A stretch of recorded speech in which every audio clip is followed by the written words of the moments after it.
Then part C of the question reads, explain the following terms as used in corporate restructuring and reorganization. Roman 1, leveraged buyout. Roman 2, Argentis A Score Model. Argentis A Score Model. This is part C of the question. Roman 1, leveraged buyout. The LBO. What is an LBO? An LBO. Now, candidates, an LBO occurs when the buyer of a company takes on a significant amount of debt as part of the purchase. So if A is to purchase company B, that would mean that company B has a large amount of debt which company A takes. So if A is to buy company B, which is in huge debt, then that means company A will take a huge portion of the debt. It occurs when a company does what? When a company takes on a significant amount of debt as part of the purchase. In other words, the company purchases not just the assets but also the debts. And the buyer will then use the assets from the purchased company as collateral and plan to pay off the debt using future cash flows. All right? That's what we call a leveraged buyout. And in a leveraged buyout, the buyer takes a controlling interest in the company that he or she buys. A leveraged buyout. That's the meaning of leveraged buyout. 2 marks. All right. Then how about Argentis A Score Model?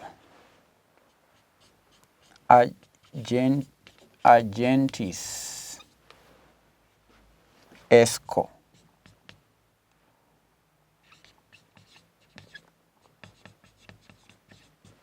Argentis A Score Model.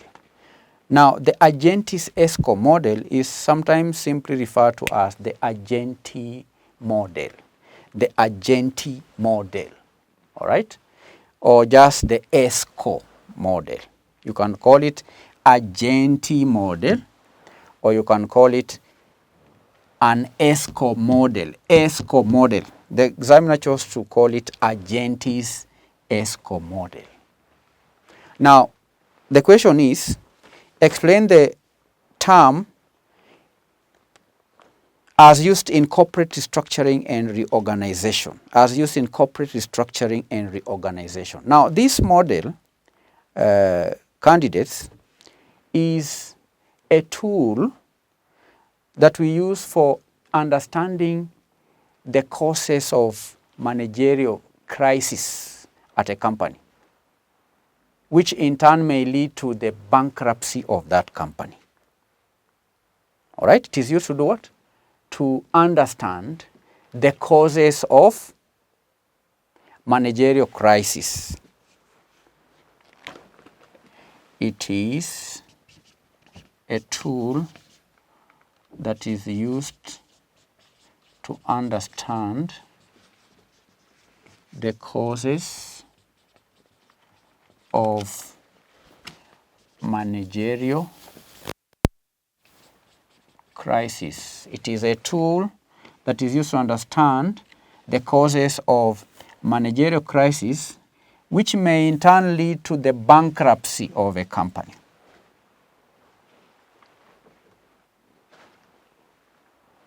And Argenti suggested that the failure process follows a predictable sequence. There is a sequence. Before a company becomes bankrupt, there is a sequence that the company goes through, beginning with the what he called defects. Then it moves to mistakes. So the sequence begins with the defects, that moves to mistakes, then symptoms of failure. Symptoms of failure. Then to symptoms of failure. So I'm saying that an Argenti or the A Score model, it is a tool that is used to understand the causes of managerial crisis, which could in turn lead to the bankruptcy of a company. And Argenti suggested that there is a series of events, or what we call sequence of events. The failure process follows a sequence of events beginning with the defects, the mistakes, and the symptoms of failure. And here, candidates, the defects include managerial weaknesses. Managerial weaknesses could be say the autocratic style of leadership. It could be accounting deficiencies like poor internal controls, lack of budgetary control, and so on. And that is an example. There could be several defects, and such defects, or each defect is given a score. We are discussing the Argentis score. So each defect is given a score. Each defect is done what? Each defect is given a score or a mark. For example, a mark of, say, 10 or more of a possible 45 is considered unsatisfactory. If you are awarding a mark of 10 out of 45, then that is considered unsatisfactory. So these defects are awarded marks. Then there is a mistakes. A mistake, according to Argenti, will occur over time as a result of the defects. These mistakes occur as a result of the defects, because this is a sequence from defects. If these defects are not checked, if these defects are not corrected, then the defects leads to the mistakes. Mistakes, which could occur over a long period of time. And mistakes include high gearing, it may include overtrading, mistakes can include failure of a big project, and so on. And those again can also be given marks or scores. And a score of more than, say, 15 out of 45 would also be considered to be unsatisfactory. So here are mistakes being awarded scores. So if you are awarding scores out of 45 and a company has scored under mistakes, say 15 scores or marks, that is unsatisfactory score. Then from the mistakes, the next stage is symptoms of failure. Symptoms of failure. Now, mistakes, these mistakes will eventually lead to visible symptoms of failure. For example, when ratios are calculated, you find that the ratios are deteriorating. The liquid asset, the liquid ratios, for example, when they are calculated, when you calculate the turnover ratios, you find they are on the decline. All right? You may find symptoms like the management engaging in creative accounting. All right? Creative accounting. So those are examples of symptoms of failure which arise from mistakes. And if, for example, the overall, and therefore if the overall score is more than, say, 25, out of these three, the general or the total scores are more than 25, then the company has signs of failure. All right? If the overall score is more than 25, the company, we would say, has many of the signs that precede failure and therefore a cause for concern. That is Argentis score model. Candidates were to explain and earn 2 marks. I may have over-explained, but I think it's necessary for you to understand, other than just me telling you that an Argentis score model is a tool used to understand the causes of managerial crisis which may lead to bankruptcy. It's important for you to understand also that Argenti suggested that before a company is declared bankrupt, it undergoes through a sequence of stages or mistakes, which include the defects, the mistakes, and the symptoms.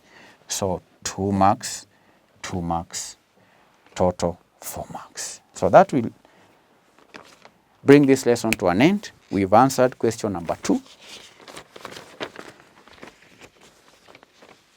April 2022. And just like the first question that we did, candidates, it's important for you to memorize the formula. If you're asked to calculate the, for example, in this question, the expected return of a share, depending on the information that you are given, that will detect the kind of formula you are going to use. If you are given probabilities, then this is the formula. If you ask to calculate, for example, in Roman 2, the correlation between returns, this is the formula. So you have to have it in your head. Then you need to know how to interpret correlation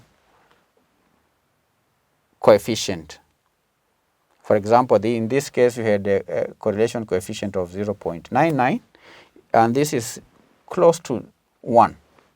And that means that is the correlation is the shares, these securities have a high positive correlation. And that implies that if you are to build a portfolio around the securities, then the portfolio will not eliminate much risk. Most of the market risk or the diversifiable risk will not be diversified.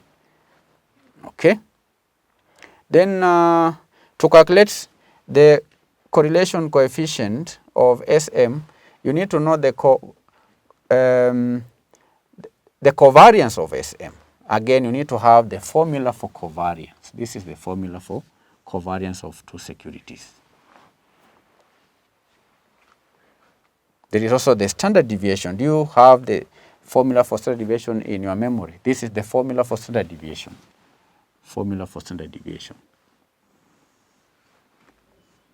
So before you come to the paper, before you sit for that paper, make sure as you are revising, you also memorize formula, so that you don't just get to the exam and start complaining the exam is difficult.